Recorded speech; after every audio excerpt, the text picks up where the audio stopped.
What do you say to someone who's grieving?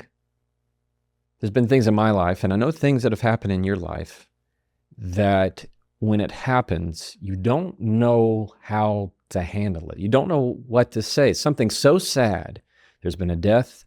There's been something happen that's tragic. It's devastating. And you want to be there with them, but you just don't have the words. You don't know if what you're going to say is going to make it better or is it going to make it worse. That's this episode. This is the Jefferson Fisher podcast. If you're listening, I'm going to ask that wherever you're listening, find where it says subscribe, a heart, a like, and it's not a forever thing. It's telling the platform that you're listening to that this is good content. And my promise to you is to do that, to make you a better communicator.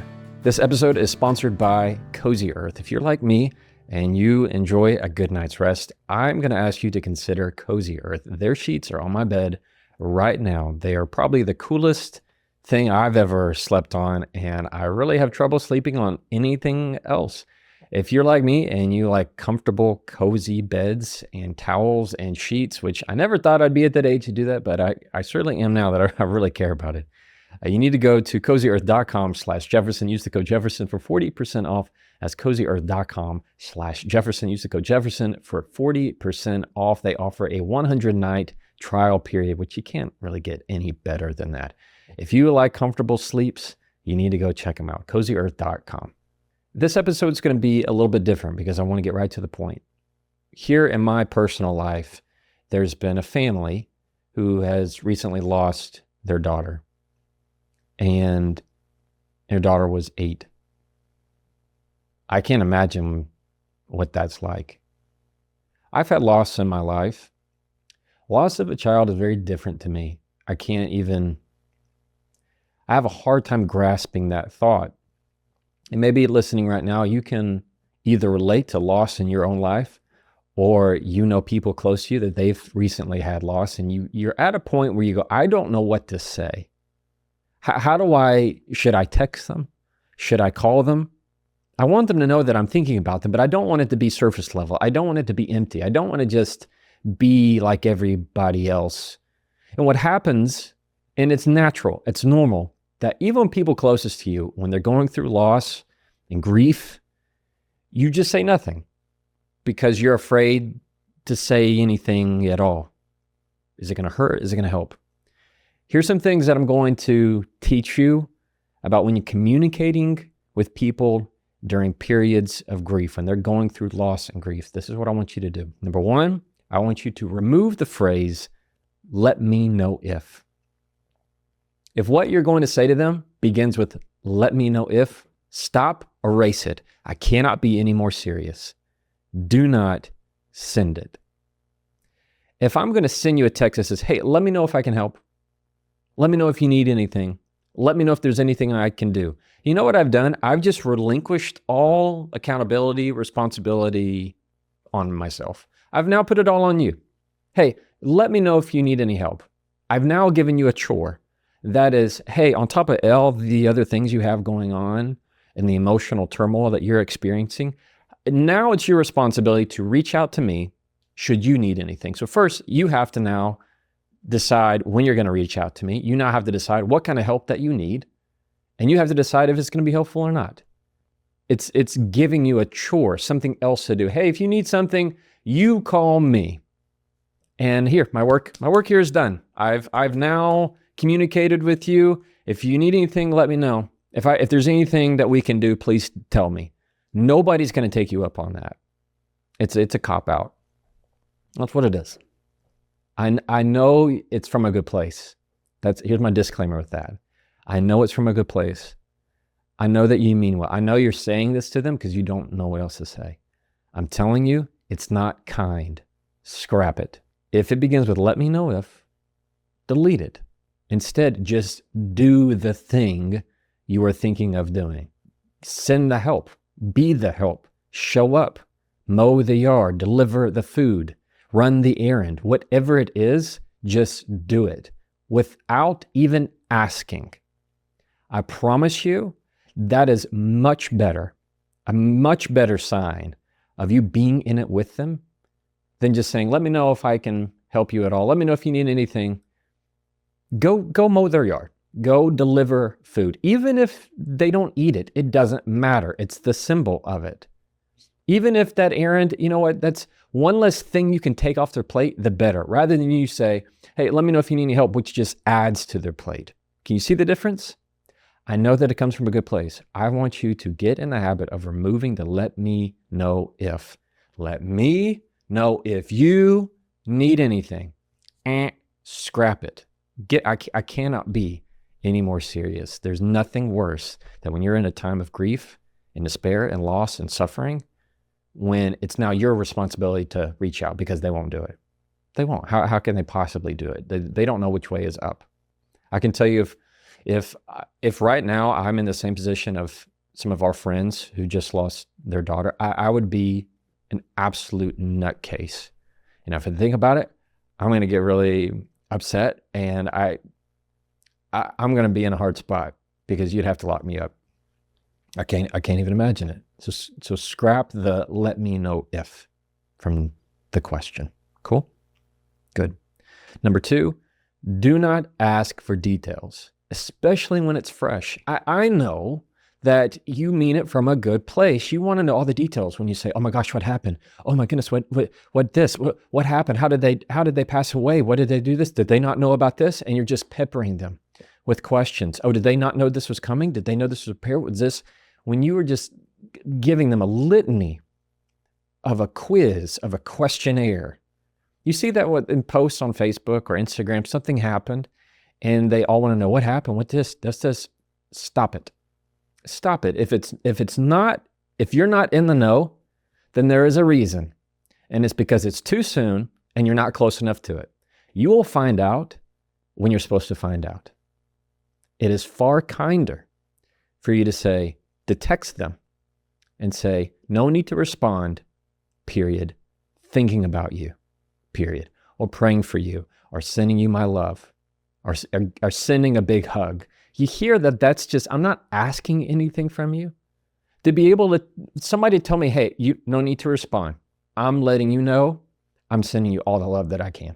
You see how you're not adding to their plate? When you're peppering them with questions, you're adding to their plate. That's the worst thing you can do. Remove that from their plate. No need to respond. No need to text me back. And you know what? They're going to appreciate that, because then they'll text you or call you, whatever it is, when you are supposed to know, when they're at a place mentally that they can let you know. So don't be nosy. Don't be trying to get all the facts. Definitely don't try to be playing the person of, well, didn't they know? Or were they prepared? Or did somebody not tell them? Or any of that stuff that's questioning, as if your question could have changed the outcome, right? That only makes it worse. I know it comes from a good place. Don't do it. Before we keep going, I want to take a second to tell you about Element. Now, one of the first things that I do in the morning before I go for my coffee is I drink a glass of water. Everybody knows you need to be hydrated, but what I put in that water is even more important. Element is nothing more than some sodium, potassium, magnesium, all in the right balance, and it gives me a lot of electrolytes that I put in my water, and it makes me feel great. It helps me feel ready for my day. They have tons of flavors. My favorite is lemon salt. It's like lemonade. Of course, it's going to be on the saltier side because you need salt. That needs to be part of your diet. Now my kids steal these little packets everywhere, which is cool because I know they need it too, especially running around here in the summer. If you like me and you want to make sure that you're hydrated whenever you're working out, busy schedule, I want you to go to drinklmnt.com/Jefferson and you will get a free sample pack of all their flavors. If you don't like it, they'll refund you. No questions asked. Go to drinklmnt.com/Jefferson. Number 3, one of the biggest parts of this, and I know it's not going to feel normal, is you cannot turn to positivity. Not out of the gate. I'm not going to say it's toxic positivity. I'm just saying any positivity. When it sounds like, well, at least they're in a better place. Or, well, all things, just things happen for a reason. Or, I know that at least they're not hurting anymore.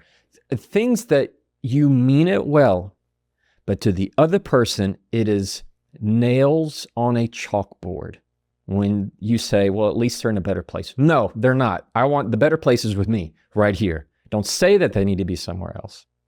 That's not something for you to say. That's not something for you to say. Sometimes when you mean it so well, because you want to be uplifting, you want to be positive, that's not the time.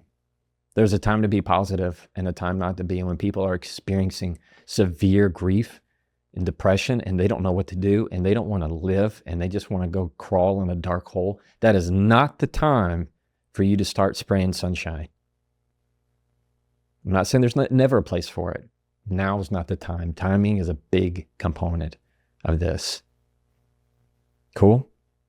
Positivity is something that we always have to have it. You know this. If you're listening still right now, you listen to my podcast and you know positivity is something that we always are about. But timing is a big component of that. Instead of spitting positivity, all right, I want you to agree with their pain. When somebody's going through grief, rather than spinning positive statements, like, well, at least they're in a better place. Scrap that and agree with their pain. That sounds like, this is terrible. I agree. This isn't right. Nobody should have to go through this. Agree with their pain. That again is much kinder. Because before, when you're giving positive statements, you're almost forcing them to try and have a positive outlook. That's not going to happen, especially not then. You're only going to get anger from them. Anger is very much tied to grief. And that's a process that takes a very long time, that any statements of positivity are not going to force. That's not going to do it for them. It's only going to make it worse. But when you agree with their pain, absolutely you can apologize for it. I'm sorry you're having to go through this. Apologizing, nothing wrong with that. That's you're sympathizing with them. You're sympathizing. You're empathizing. That's fine. Nobody should have to go through this. It's not fair. This is devastating. This is horrible. I hate it. Things that you just, when I say agree with their pain, think in your mind how it must feel. And that's very hard. What they're going to be thinking, nobody should have to go through this. This is more than I can bear. This is unbearable. That's the kind of stuff that you need to say. Agree with their pain. Do not fight it. Do not try to get them into a happy mindset. It is not the time. It's not the time. So when somebody's going through grief, here's what I want you to do. 1, get rid of let me know if.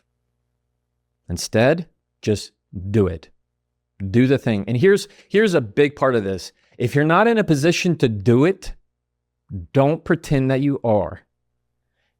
I say that very kindly, and I say that very earnestly. If you're not in a position to do the thing, don't pretend that you are.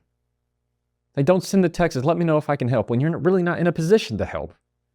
You live states away. You're not in a position to help. If you were, you'd already be there.